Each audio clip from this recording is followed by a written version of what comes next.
My name is Jennifer Martinez. I'm 16 years old and I'm from Redmond, Washington. It was never a secret in my family that my parents are undocumented. It was never a secret that my entire family basically is undocumented, except my siblings and I. So hearing that other people are undocumented was never a shock, really. At least it wasn't something out of the blue or something that was outside of my reality, which was something I lived daily.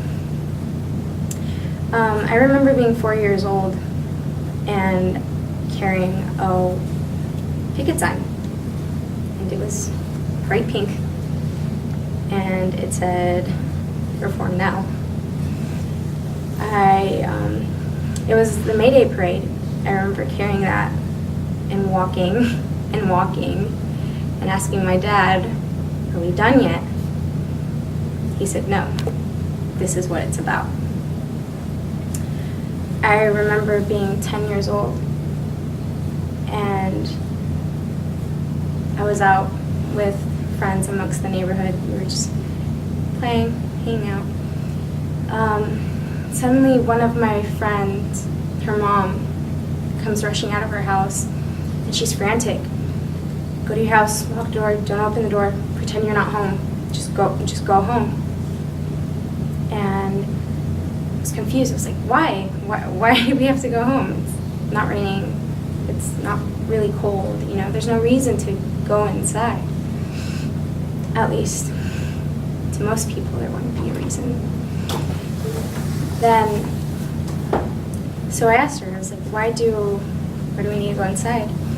And she tells me, "There's rumors that there's going to be an ICE raid here." And I'm documented, so it didn't have such a profound impact on my being, but the friends that I was with, they're both undocumented. So my first thought was get home and call my dad. He was at work, and so was my mom, but she doesn't have a phone. So I called my dad and I was like, what do I do? He's like, just lock the door, don't open the door, don't answer it, pretend you're not home. Just do what Andrea's mom said. When they came home, I couldn't stop crying. The next day we heard that one of my dad's friends had been taken by ICE. So that was when reality really slapped me in the face. How the legal status of a person can interrupt 10-year-olds playing. In 2009, my grandfather passed away, and my dad hadn't seen his dad in a really long time. And I never thought it was a crime for a family to be separated or to be together. I never thought that was a crime. What I thought was wrong was for a family to be separated. But my dad hadn't seen my grandfather in a while, and so he was really broken up about it. So my dad and my uncle and my older sister and I, we traveled to Mexico to help out with getting paperwork done. It's really messy when someone passes away, all the things that they leave behind.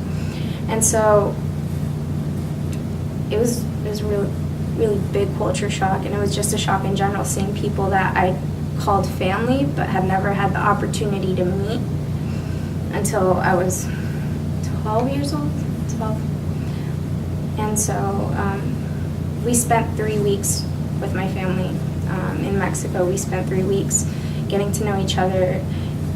You're not supposed to be strangers with family, but that's how it felt like. And so 3 weeks passed, I got to know them, I got to love the lifestyle that they lived. They didn't feel like strangers by the end of those 3 weeks.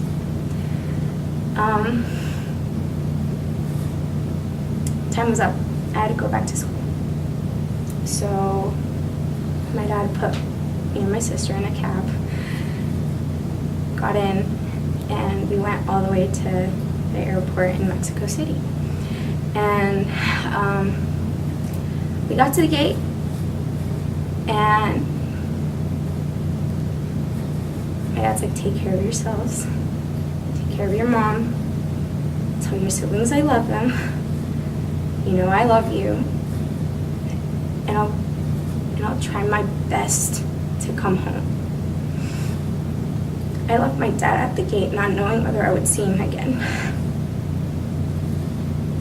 And the flight attendant that was taking care of me and my sister, she was like, don't cry, ladies, you know, we'll be okay. Those are the kinds of things you have to tell yourself when you live this reality. People forget that the word undocumented is attached to a person. It's attached to a human. As I said, I don't think it's a crime for me to always want to be with my dad. So that was 2009.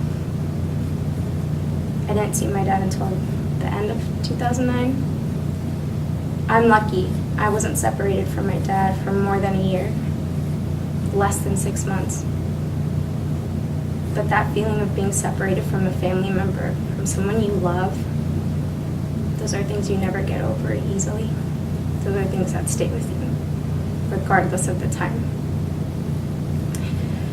Fast forward a year, December 2010. The DREAM Act was up for vote in the Senate.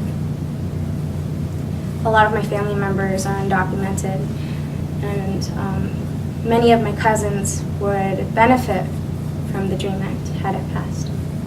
So through Facebook, we received an invitation from One America, an organization I work with, and basically they invited us to a voting watch party, form of solidarity, which I've come to understand is something that is pivotal and so vital,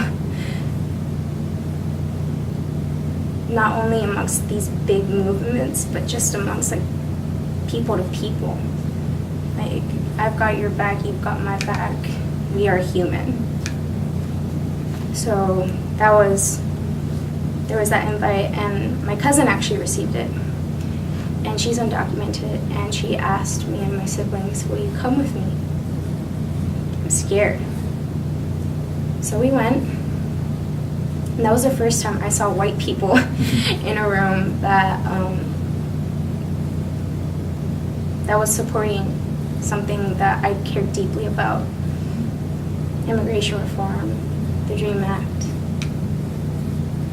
So we went in, they all said hi, hello, welcome, you know, solidarity and all that.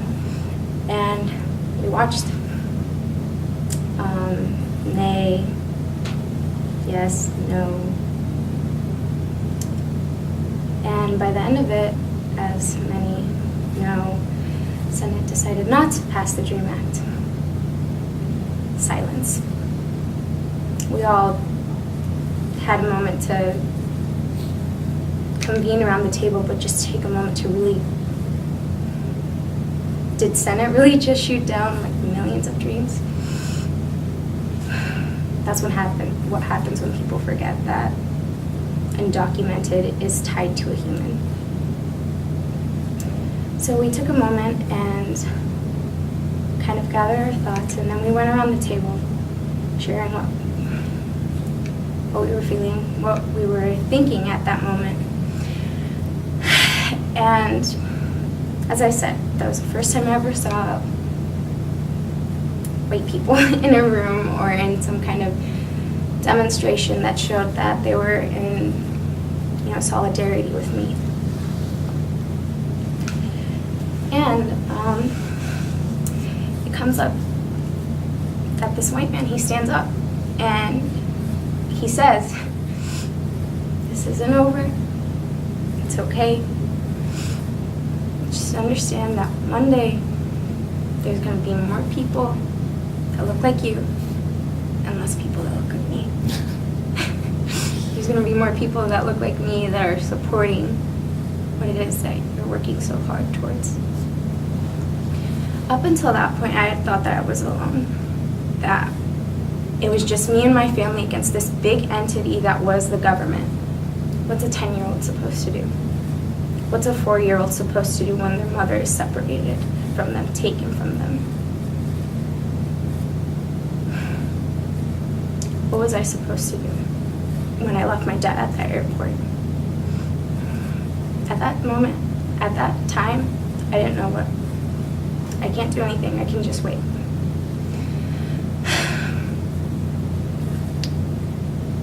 When he said that, when he showed that kind of solidarity, that we had allies that didn't look like us, allies that came from different backgrounds,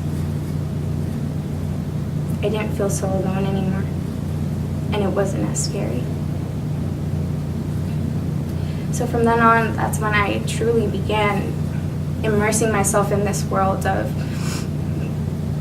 I guess you could call it activism, but just working towards something better. Maybe I don't have the best idea of what better is, but I know it's not this. It's not this system that we have. It's not these broken families that we have. It's not education being put as this kind of privilege of people that can just pay for it. Better is something different than this. It's more. And that's what I've been working towards. That's what I've been taught to do my entire life. And am I still afraid sometimes? Yes. I'm not gonna lie and say that the moment that I became involved in an organization, all fear ebbed away. No. If anything, it makes those fears even more real. You deal with people that come from broken families, that are products of a broken system, day to day. But if there's anything I've learned in these past few years working towards comprehensive immigration reform, working for immigrants' rights, working for the DREAM Act, it's that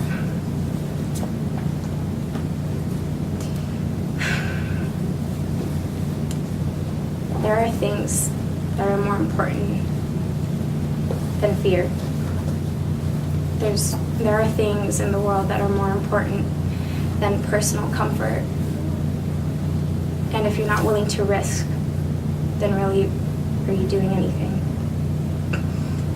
So that's why I'm here today. I do what I can because it's the right thing to do. I do what I can because people should be treated as humans. People should have education should be a universal right.